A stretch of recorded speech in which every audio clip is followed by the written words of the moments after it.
guys, it's Di, and today I'm going to be making a small fall-inspired burlap wreath to hang up in my front gallery wall, and I thought I would go ahead and share with you how I'm going to be doing that today and also how it's going to look at the end. And I also shared in a separate video, which I'll link down below, how I start my burlap wreaths, because it's super simple, but a number of people had questions about it on the other wreaths that I posted. So all I did was cut a piece of twine, tied the burlap to the start, and that is how I started my wreath. And then this type of burlap that I use, because it's a stiffer and thicker burlap, it actually just holds its shape very nicely as I poke it through the holes. So you can see I've already started here.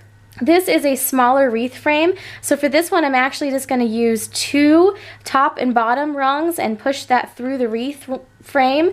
And then if it's a 3-part one, I will actually use the accent burlap at the same time. So I'm going to put this in afterwards since this is a smaller wreath, and I'll show you how I do that towards the end.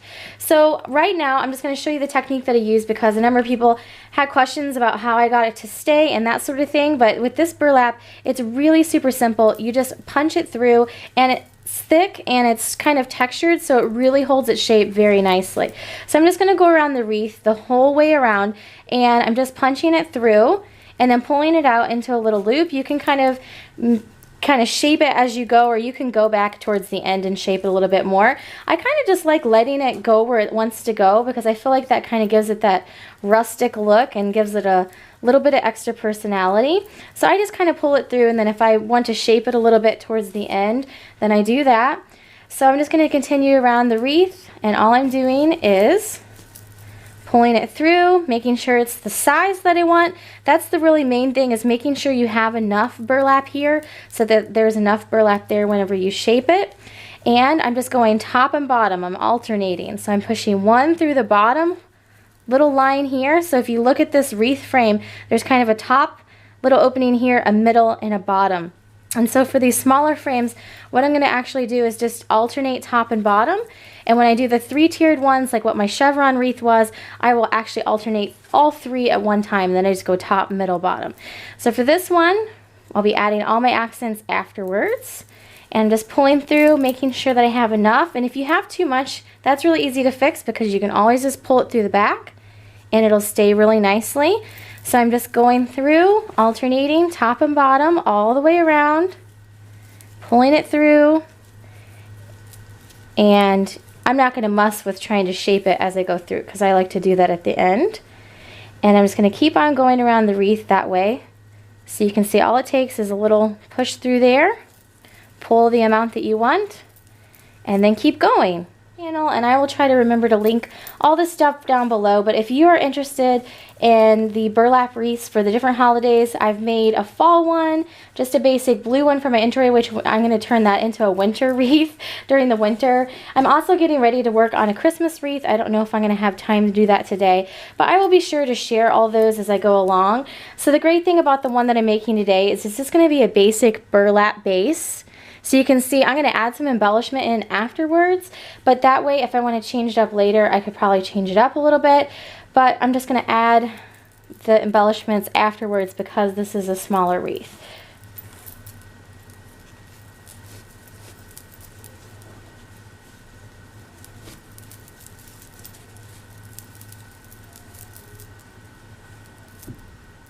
Alright, so I'm on the very last section of my fall gallery wall wreath, and I should hopefully have enough burlap. I'm on this very last section, and I have just a little bit left here on this. This was a really long strand from Walmart. This was a 5.5 inch by 30 feet. So 30 feet will approximately do 1 small wreath, and then you need a little bit over that if you're doing a medium-sized wreath. For my medium-sized wreaths, I use 2 of these ones from Hobby Lobby, and it doesn't say the size on those. So I am about finished up with my burlap edges on this. I'll go through and shape all of these after I'm done pulling the strands through. And I can also do my embellishments, like add a bow if I want. I added a really cute little hanging fall ornament, which I looked for some more of those when I was at Hobby Lobby, but they are pretty much all gone of all their fall stuff since they're getting ready for Christmas now. So I'm just going to use these little beaded embellishments and use some of the ribbon that I already had on hand. So I'm coming down to my last couple strands, And I just want to try to get these as tightly in there as I can, so that way it'll kind of cover up the seam. And you can see that it was almost perfect. I am just getting ready to run out of the burlap. So for this small size wreath frame, I used about 30 feet worth of burlap. So that'll kind of give you some idea there. And I will shape all this so you won't be able to see the wire. So this is what my little burlap wreath base is going to look like. I'm going to see if I can cram one more little section in there just to make it look as full as possible and use all of this as possible. Might as well use it all since I'm right here at the end. And there we go.